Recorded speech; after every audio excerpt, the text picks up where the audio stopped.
Assalamualaikum warahmatullahi wabarakatuh dan juga salam sejahtera. Diucapkan terima kasih kerana anda sudi lagi bersama dengan saya dalam Radio 12 Malam. Semoga semuanya diberkahi, dipermudahkan urusan, dimurahkan rezeki, panjang umur, insya-Allah. Amin ya rabbal alamin. Terima kasih kepada support-support sekalian Support-support sekalian ya. Hari ini saya akan teruskan lagi tugas membaca saya kepada kalian. Untuk kali ini himpunan kisah mistik. Rasanya terlalu lama untuk saya nak habiskan yang untuk kisah penunggu tasik. Jadi hari ini semoga dipermudahkan. Saya akan cuba membacanya. Kalau sempat habis, habislah. Kalau tak habis, mungkin akan ada sambungannya lagi. Panjang cerita je ni. Baiklah, mengomel panjang pun tak kena, tembak tak kena. Jadi kita akan teruskan. Bismillahirrahmanirrahim. Untuk episod yang ketiga, Penunggu Tasik. Raja Zairi meneliti akaun media sosialnya. Satu persatu status rakan-rakannya yang terpapar dibaca dengan teliti. Sekali-sekala dia tertawa kecil apabila ada status yang mencuit hatinya. Dia rindu rakan-rakannya di Kuala Lumpur. Sudah beberapa bulan dia tidak bertemu dengan mereka sejak berpindah ke Batu Gajah. Meruntun-runtun hatinya mahu bertemu dengan rakan-rakannya itu. Aktivitinya terganggu apabila terdengar suatu bunyi di luar banglo. Dia meletakkan telefonnya dan cuba mengamati bunyi itu. Kedengaran seperti sesuatu yang diseret. Dia hairan, siapa pula lah yang berada di luar sana pada waktu malam selewat ini. Perlahan-lahan Raja Zairi bangkit dan membuka daun tingkapnya. Halaman banglo ditelan kegelapan malam yang pekat, menyukarkan untuknya meninjau bunyi apakah yang didengarinya tadi. Dia memasang telinga, namun bunyi itu sudah tidak ada lagi kedengaran.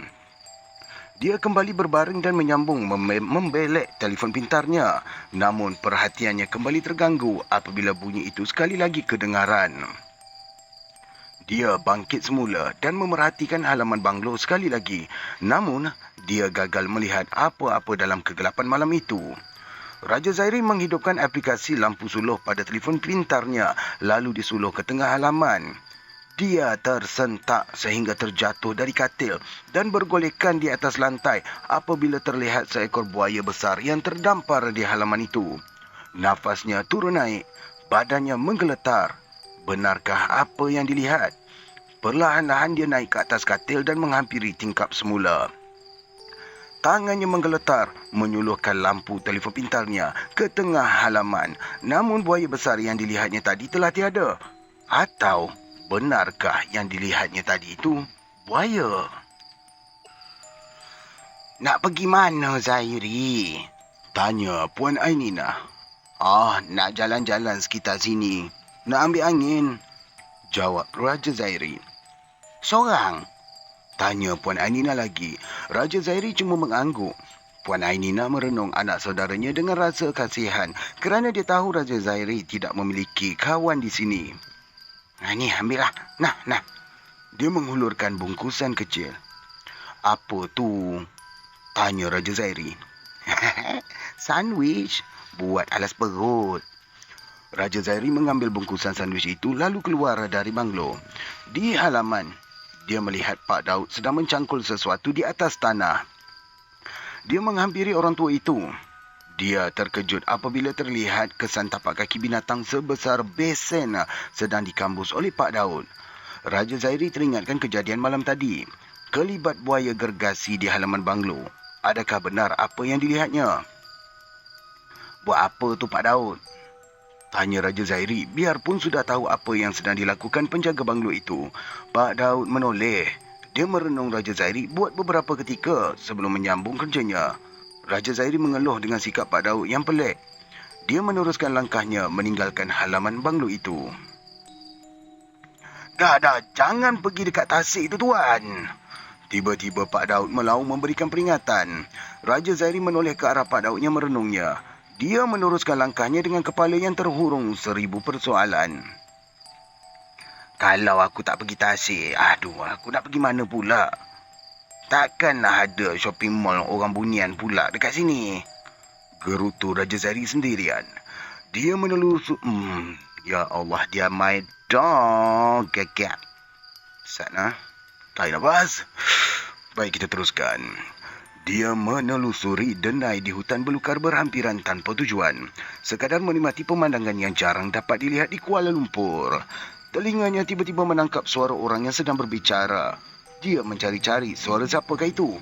Kemudian dia terlihat Pijay dan Nuri di tebing tasik sedang berbual sesama mereka. Raja Zairi tertanya-tanya apa yang mereka lakukan di situ. Sedang dia leka memerhatikan dua rakan sekelasnya itu, tiba-tiba tubuhnya ditolak keras sehinggakan dia tertiarap ke atas tanah. "Weh!" terdengar satu suara melaung kuat. "Weh, aku tangkap biawak besar, weh!" Raja Zairi menyedari orang yang menolaknya ialah Diman. Pijay dan Nuri kemudiannya berlari berhampiran menghampiri mereka. Aku ingat biawak betul. Terkejut aku. Hantu betul engkau ni, ujar Nuri. Diman pun tertawa. "Dia tengah mengendam korang tadi. Aku terajanglah dia. Terus terlentang ke atas tanah." Bangga Diman menceritakan kejayaannya menangkap Raja Zairi. Raja Zairi bangkit perlahan-lahan sambil mengadu kecil. Apa kau buat kat sini, ha?" tanya Pijay bengis. Raja Zairi diam. Dia sebolehnya enggan berkonfrontasi dengan mereka. Dia tahu kot rancangan kita ni kot, sambung Nuri. "Entahlah. Kalau dia tahu pun dia nak buat apa? Apa dia boleh buat?" ujar Diman. Nanti dia cakap dekat pakcik dia. Tak pasal-pasal pakcik dia pula pergi report dekat perhilitan. Dia ni kenal kita, ujar Nuri. Masing-masing terdiam apabila menyedari hal itu. "Kau ni nak pecahkan cerita pasal kita orang ke? Tanya Pijay sambil mencekak kolar baju Raja Zairi, menarik Raja Zairi rapat kepadanya. Cerita apa pula? Aku pun tak tahu menau apa benda ni." jawab Raja Zairi. Pada kali itu dia terlihat bot di tebing tasik dan beberapa butir objek di dalamnya. Dia tidak pasti apakah benda itu. Pijay menyedari Raja Zairi mencuri pandang bot mereka. "Weh, kau tengok apa, ha?" tanya Pijay dengan nada yang menggertak. Raja Zairi terus terdiam. "Weh, aku tanya, kau tengok apa?" Kali ini suara Pijay lebih lantang dan keras. Diman tiba-tiba menolak-nolak tubuh Raja Zairi. Raja Zairi berundur. Dia tahu dia harus beredar dari situ segera jika mahu mengelakkan sebarang pertelingkahan. Namun agak sukar untuk dia melepaskan diri kerana Pijay, Dimana dan Nuri nampaknya memang mahu mencari masalah dengannya. "Hal korang punya pasal lah. Aku ni tak nak campur." Akhirnya Raja Zairi bersuara, cuba meredakan ketegangan. Campur tak campur, kau dah nampak kita orang nak bom ikan. Nanti kau pergi cerita pula kat pakcik kau, balas Nuri tidak percaya. "Aku ni tak nak cari masalah. Macam aku cakap tadi, aku tak nampak dan aku tak nak campur hal korang. Korang nak bom ikan ke, bom buaya ke, bom dinosaur ke, bom orang politik ke. Yang tu saya tambah, minta maaf. Ke tu korang punya pasal lah," tegas Raja Zairi. Namun kata-katanya tidak meredakan keraguan Pijay, Diman dan Nuri. Tanpa dijangka, Diman melepaskan satu tendangan ke punggung Raja Zairi menyebabkan dia sekali lagi tersungkur ke tanah. Namun kali ini Raja Zairi pantas bangkit. Dia tidak akan membiarkan dirinya dibuli sedemikian rupa. Sia-sia dia berusaha memiliki tali pinggang hitam taekwondo kalau dia tidak mampu menjaga diri. Wah, dia sudah buka kuda-kuda lah. Ini kira nak berentap lah ni ya, tanya Nuri mengapi-apikan keadaan. Raja Zairi diam sambil menantikan tindakan mereka. "Weh, kau nak tengok saja ke, Jai?" tanya Diman. "Kau nak tengok saja ke, Jai?" tanya Diman. Pijay tidak menjawab. Secara mengejut, Pijay menyerbu Raja Zairi. Namun pantas saja Raja Zairi melepaskan beberapa tendangan menyebabkan Pijay tercampak ke tanah. Nuri pula masuk sambil melepaskan beberapa das tumbukan. Namun Raja Zairi masih dapat bertahan. Malah sempat juga melepaskan tumbukan balas tepat ke rahang Nuri. Terpusing tubuh Nuri sebelum terlentang di atas tanah. Raja Zairi segera mengalihkan perhatiannya pada Diman yang dia pasti sudah tidak sabar mahu turut serta.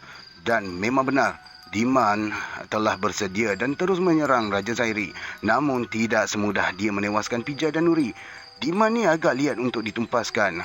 Walaupun Raja Zairi dapat menepis serangan Diman, namun pukulan balasnya juga dapat dipatahkan oleh Diman. Malah Diman melepaskan pukulan keras ke kepala Raja Zairi beberapa kali, menyebabkan dia terhuyung hayang. Tidak cukup dengan itu, Diman membuat serangan sapuan bawah pada kaki Raja Zairi menyebabkan tubuhnya melambung sebelum terlentang ke atas tanah. Nah, sapuan terus. Ini saya cakap maaf mencela. Sapuan terus. Teringat pula silat olahraga. Siapa kat sini ada belajar silat olahraga ataupun apa-apa silat? Boleh komen dekat bawah ya. Baik, kita teruskan. Raja Zairi mengerang kesakitan dengan serangan itu. Kini dia sedar Diman bukan calang-calang lawan. Buah pukulnya berseni. Pastinya Diman menuntut ilmu persilatan. Raja Zairi bangkit perlahan-lahan. Diman tidak gopoh, hanya menanti.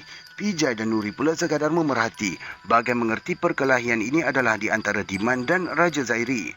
Raja Zairi melompat ke atas Diman sambil melepaskan tendangan. Namun, pantas Diman menghadang serangan Raja Zairi dan sempat pula menumbuk rusuk Raja Zairi sebelum menolak tubuhnya ke tepi. Raja Zairi jatuh bergolek di atas tanah sekali lagi. Padu benar tumbukan Diman, biarpun hanyalah sedas, tetapi cukup menyakitkan. Raja Zairi kembali bangkit dan menyerbu ke arah Diman. Namun, Diman sedia menanti. Dia melepaskan beberapa das tamparan tepat ke hidung dan mata Raja Zairi, menyebabkan Raja Zairi terpisat-pisat. Woi, woi, woi. Nuri dan Pijay memekik-mekik ke arah Raja Zairi. Namun Raja Zairi yang masih mamun tidak mempedulikan mereka. Tubuhnya terhuyung hayang ke kiri dan ke kanan sebelum menyedari yang dia kini berdiri di tebing tasik. Tebing yang lembut itu runtuh menyebabkan Raja Zairi terjatuh ke dalam tasik. Dia cuba berenang, namun tubuhnya yang kesakitan dan lemah tidak bertenaga akibat pergaduhannya yang sebentar tadi membuatkan dia tidak berdaya. Terkapai-kapai dia cuba untuk menyelamatkan diri. Weh Jai, tolong dia Jai. Gesa Nuri. Weh, tolong dia Man. Nanti dia lemas Man. Pijay pula menggesa Diman. Kau lah tolong, kau kan pandai berenang. Suruh Diman pula. Tak boleh haraplah korang ni. Gerutu Pijay lantas menanggalkan bajunya untuk terjun ke dalam tasik. Tetapi tiba-tiba tindakannya berhenti dan dia cuba berdiri kaku. Bukan cuba ya, dan dia cuma berdiri kaku. Woi, cepatlah Jai. Nanti dia mati lemas pula. Nuri semakin cemas, namun Pijay tetap diam.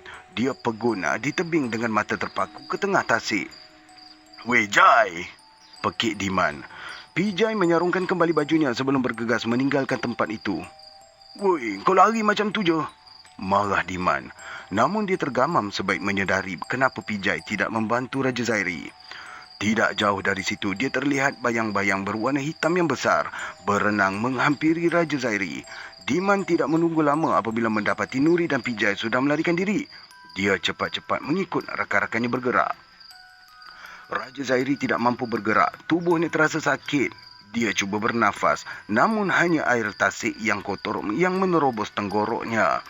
Perlahan-lahan tubuhnya tenggelam semakin dalam dan dia tidak mampu berbuat apa-apa. Tiba-tiba dia terlihat sesuatu yang besar melintas di atasnya. Sangat besar, sehingga keadaan menjadi gelap dan gelita. Dia tidak tahu apakah bendanya itu, namun dia merasakan ajalnya bakal tiba.